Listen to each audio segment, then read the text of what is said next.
Ciao a tutti, oggi parliamo di opere d'arte ed effetto Mandela. Come vedete oggi non sono in atelier, sono a casa mia e ho pensato di fare questo video per coniugare un po' la mia passione per l'arte con un'altra passione che è quella per tutto ciò che è fantascienza, paranormale, eccetera eccetera.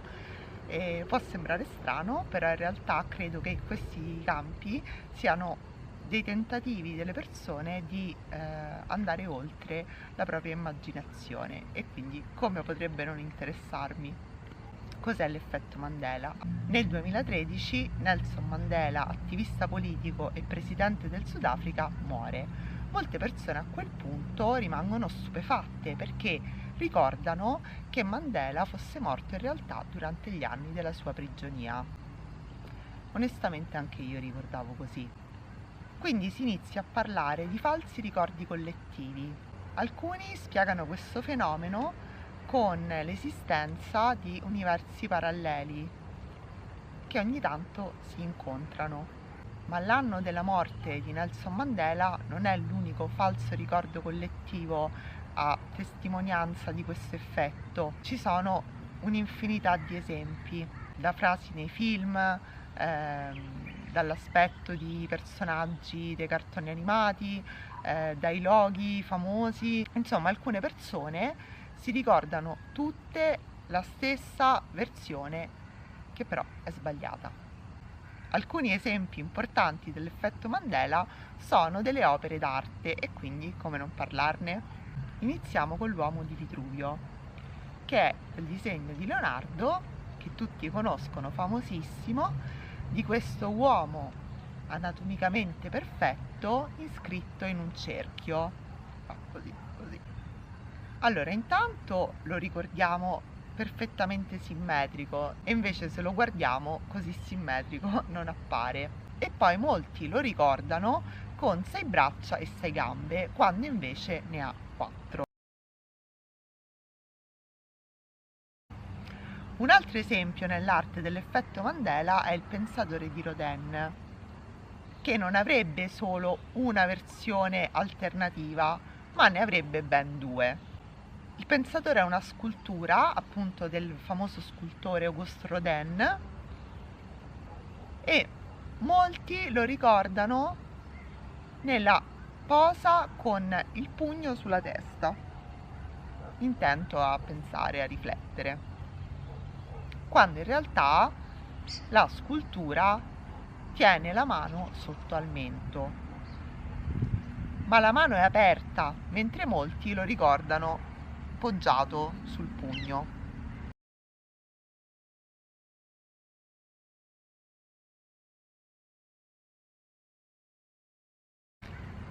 Un altro esempio celebre è nella Cappella Sistina affrescata da Michelangelo. Nella famosa scena di Dio che quasi tocca il dito di Adamo, molti ricordano la figura di Dio molto più alta rispetto a quella di Adamo, quando in realtà sono quasi posti sullo stesso livello.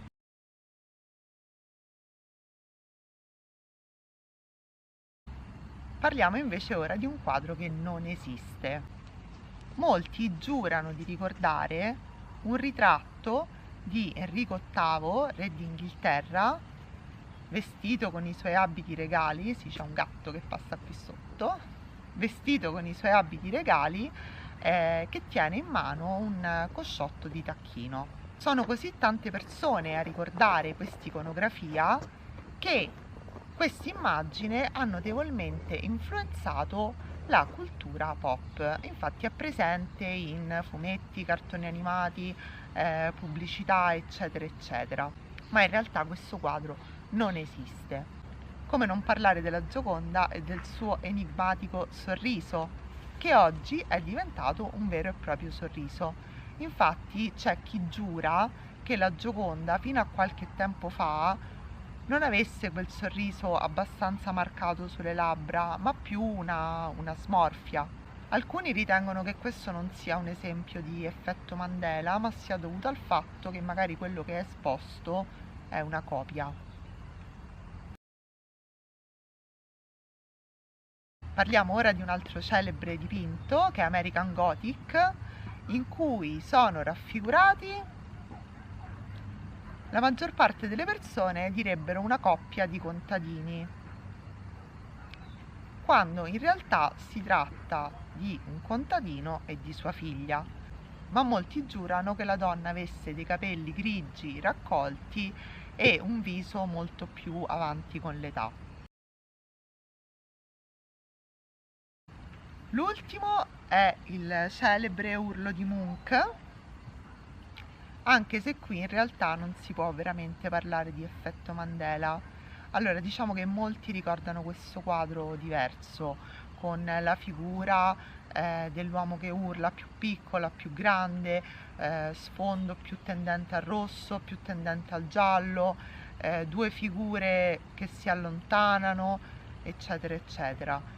Questo però non c'entra nulla con l'effetto Mandela, ma è dovuto al fatto che il pittore realizzò diverse varianti di questo quadro, quindi probabilmente ognuno di noi ha in mente una diversa immagine quando pensa a quest'opera. Spero che questo video sia stato interessante, che crediate negli universi paralleli o meno, credo che sia interessante capire poi perché tante persone creino la stessa memoria e comunque forse è stato uno spunto per sapere qualcosa in più di qualche opera. Ciao!